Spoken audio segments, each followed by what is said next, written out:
Hello and welcome to another very informative episode of Qatar Stories. I'm Anu, your host for the show. Viewers, in these circumstances, we are trying our best to keep you updated and aware about the different perspectives related to the ongoing global scenario. Well, somewhere down the line, we all are worried about our current economic situation, what it looks like, how far it can go, and what can be the solution to this. Well, to answer all of these queries and many more, right now over the phone line joining Qatar Stories with me is Dr. Seetharaman, CEO Doha Bank. Hello, sir. Welcome to Qatar Stories. Thank you so very much for joining us. Thank you, Anu. Thank you for having me. Great. So first of all, we really want to know how's your health, how's family, how everybody's doing? All well, but we are around the world. My mom is in India. Mm-hmm. Uh, My first daughter is in Dubai.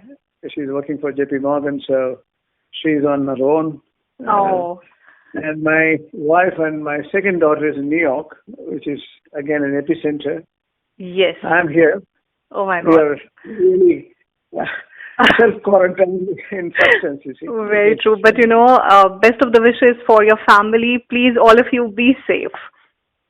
Thank you very much, Anu. Right, so let's come to the main topic, which is again related to COVID-19. And as we all know that because of this coronavirus, the entire world is going through a very tough time. So in this scenario, if we talk about the economic condition of the market, so what it looks like, what is the economic condition right now? Well, we are in recession. There's no question about it. Mm-hmm. And I can send you the clip. A year before, I said we are in fourth phase of the financial crisis. And if I have to explain in a layman's language, Mm-hmm. the first financial crisis was in 2008, Right. when the world economy was in tatters, and we thought it's a liquidity crisis. Liquidity crisis moved into a funding crisis, solvency crisis, and sovereign issue. Mm-hmm. Essentially, the whole issue was magnified, and politician economics came together. G7 has become G20. Extraordinary set of decisions taken, and monies were printed. What do you call quantitative easing? Printing money, improving the money supply, Mm-hmm. and the hot money was transcending borders, inflating the economies, the housing market. Recession to then again it was coming up. Similarly, the liquidity has improved the stock market. Right. So the property market, entire financial market was well augmented over the period of time. So the money supply made the difference. That's the second step. The world community has taken. Everyone printed money, whether it's Federal Reserve, Bank of England, European Central Bank, Bank of Japan, name it. So that's people interpret it as a solution. Mm-hmm. And the G7, as I mentioned, has become G20. Extraordinary set of decisions, improving the capital of the banking systems, because whether you run a private bank or a public bank, it is public, it is global. Whether it's Right. a local bank or an international bank, it is global. So essentially, the global scene has witnessed extraordinary set of regulatory alignment, Mm-hmm. and every politician and economist and technocrats like central bankers or bankers, we have set a compliance architecture. We improved the liquidity, improved the capital, and we started having more controls, and global economy was set to be in the right direction. That has not worked to the maximum because the execution was poor. Mm-hmm. The compliance architecture was not fully complied in total respects. Right. Then America thought it is recovered in 2015. They stopped the money supply. They started realizing the economy is recovering. They said we'll increase the interest rate. Mm-hmm. Now, that also did not work. Sustainability, global sustainability has not improved. Right last year, Mm-hmm. in the September onwards, they started cutting the interest rate back again to improve the economy, their economy, domestic economy. So the financial market has become huge gambling ground. That's the point I said it is going to be a meltdown again. Leave the coronavirus. Mm-hmm. That's an addition. Got a domino impact. So it's a double whammy in substance. So it is extraordinary world now. The financial markets are crashing. You have Right. seen the fluctuation in the stock market across the globe. Carnage. It's a bloodbath, to say the few. Absolutely. So there's no doubt about it. And in fact, this is what I really wanted to ask now, that as you have mentioned that we are in a phase of recession. Somewhere down the line, it has already started. So do you think this present situation of COVID-19, it is just being one of the major factors of it, something which was already there rotating in the market is coming up in front because of this? Is it something like this? It's a combination of both. Mm-hmm. See, nobody expected the corona impact is domino, Right. and it has taken toll not only the financial part of our economics. It has become a human pandemic. Mm-hmm. The crisis has taken complete outage of the entire global system. The IMF has predicted now a possible contraction of the frame. So the overall global economy today is in downturn. That's the kind of negativity pervading in. So the financial markets are results of it, and it is not only the corona impact. The global economy itself, sustainability was challenged. Exactly. In fact, this is what my next point is, that the way it is going, or because of experts like you, what all predictions are coming, what all we can see. So definitely the picture is not very good or not very healthy to look at. But now the bigger question is, what all should we be well prepared of? This is what everybody's worried. As economies, first of all, you have to prevent the domino impact of coronavirus. It is not a virus spreading virus. Mm-hmm. It is people spreading the virus. That's why this curfewing is important. Social distancing is important. Very true. So essentially, you have to save the humanity. That's the prime purpose now. The elimination of extreme poverty or gender equality or universal health care or universal education, those are all sustainable development agenda. Today, countries are shaken.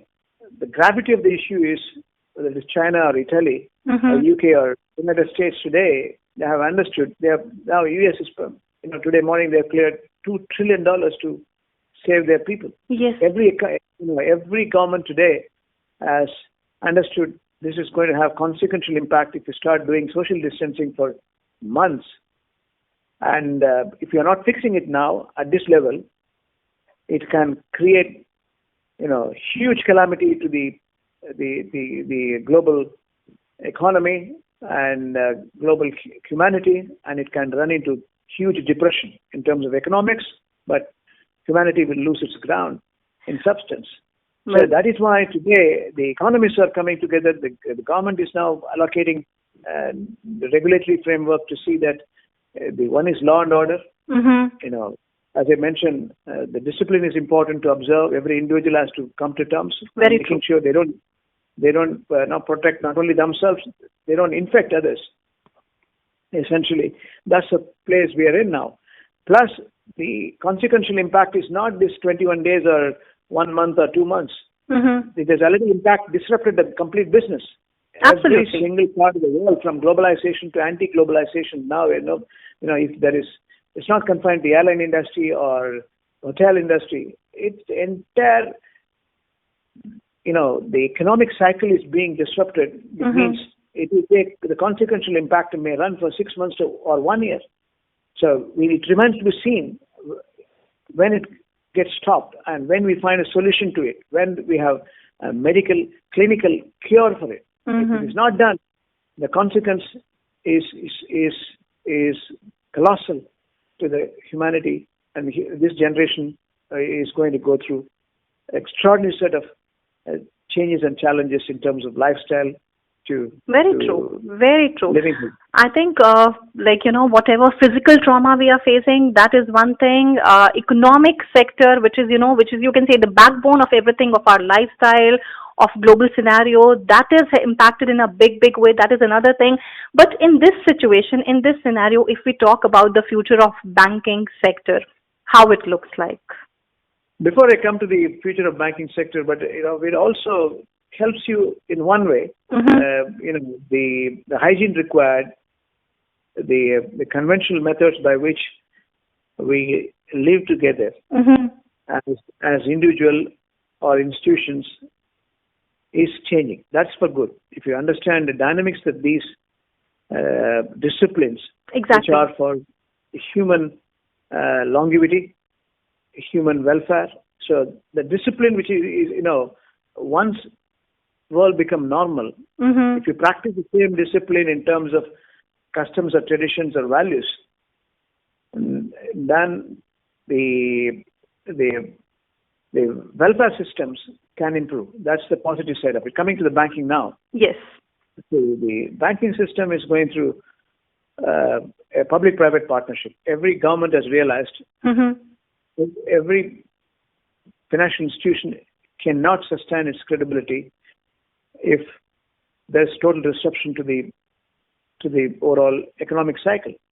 After all, banking is a byproduct of the economy. Now, if travel industry is impacted, if hospitality industry is impacted, if labor is impacted, if there's cessation of work in real terms, it will have consequential impact in terms of trade, investments, banking, finance, and every sector, whether it is service industry or manufacturing industry, contract industry, or any dimension you go through. You have to have direct impact in the financial service. So the banks have to now work with the government and make sure how to hold the sustainability part. How do we make sure the business still keep its flag going? How do we help the business community? How do we help the small and medium-sized entrepreneurs? How do we feed them the liquidity when there is no money coming in? Everything is stopped. Right. How do we make sure they pay their dues, they live, they pay their rents? How they sustain their food security? How they're going to maintain their family welfare, individual?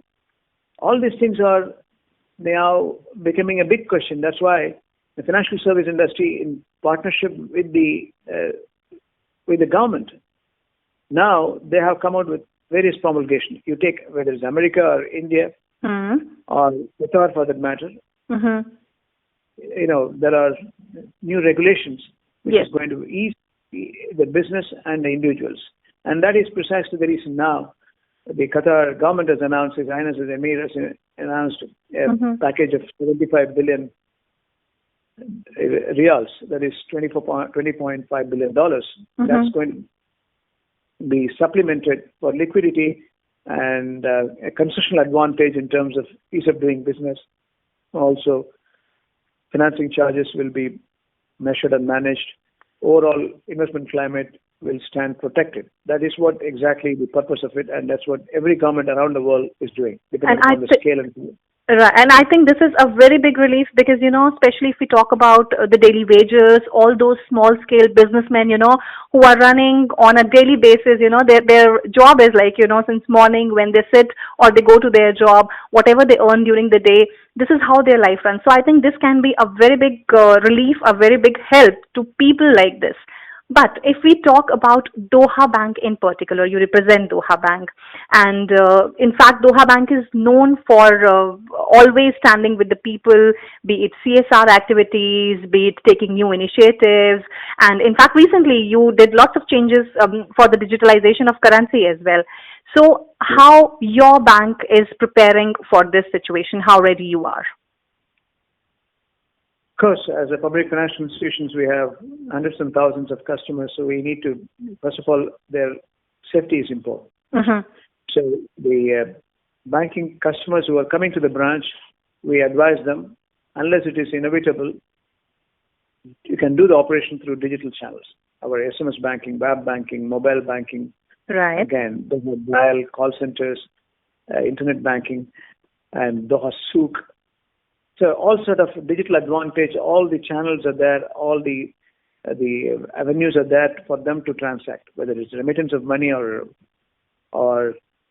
do transactions, anything and everything to whether it is international money transfer or local money transfer, you can do through all the digital support. So essentially, we encourage people to move to the digital channels, even if you want to deposit cash, leave alone a withdrawal of cash. If we want to have physical currency to be deposited, we have high voltage cash deposit boxes around various centers. We can use it if you have to come to the branch. And if you come to the branch, you get into the discipline, distance yourself, making sure you use the sanitizers, you put enough social distancing between you and other customers. And our staff are also fully equipped. They have gloves, they have masks, they have enough tools to make sure that you are comfortable. They are also transacting with you because they have to make sure they are safe as well.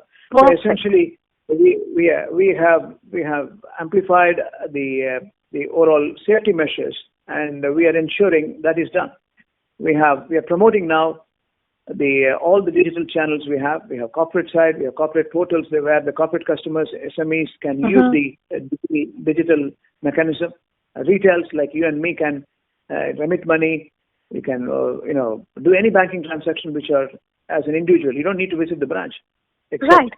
So definitely you and your people are not at all compromising on any of the hygiene practices or social distancing, but does it mean the kind of practice which is going on? We were listening, we were reading so many theories that, we are already in a direction where we are encouraged to use digital money or digitalization of money.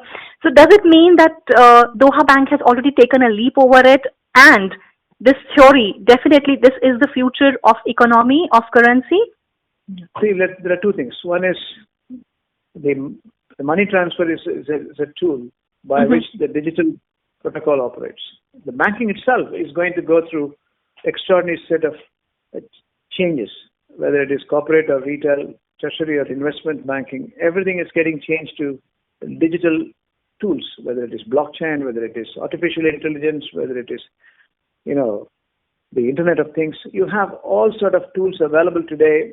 The financial literacy in terms of digitization is sporadic and it is fast growing. Our channels and support systems are all converging on banking technology. And that's cost efficient, that is convenient, that is also making sure you have accuracy in the transactions. You can retrieve the transaction, you can track the transaction, you can make sure that you ensure accuracy in total terms. So your money is totally safe in any respects if you go through digital channels.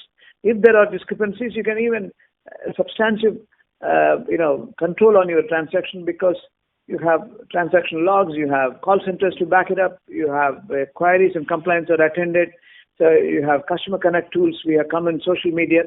So you can express your concerns if at all any distractions from your transaction. So essentially, our operating methods are going to promote the digital-only bank, digital-only tool, so that you get the value advantage, we stand to gain in total terms. So basically it is for the betterment of the common man, right? Absolutely. But, when we talk of a common man, in fact, we all fall in this category. We are in a situation where share market has collapsed, interest rates are declining.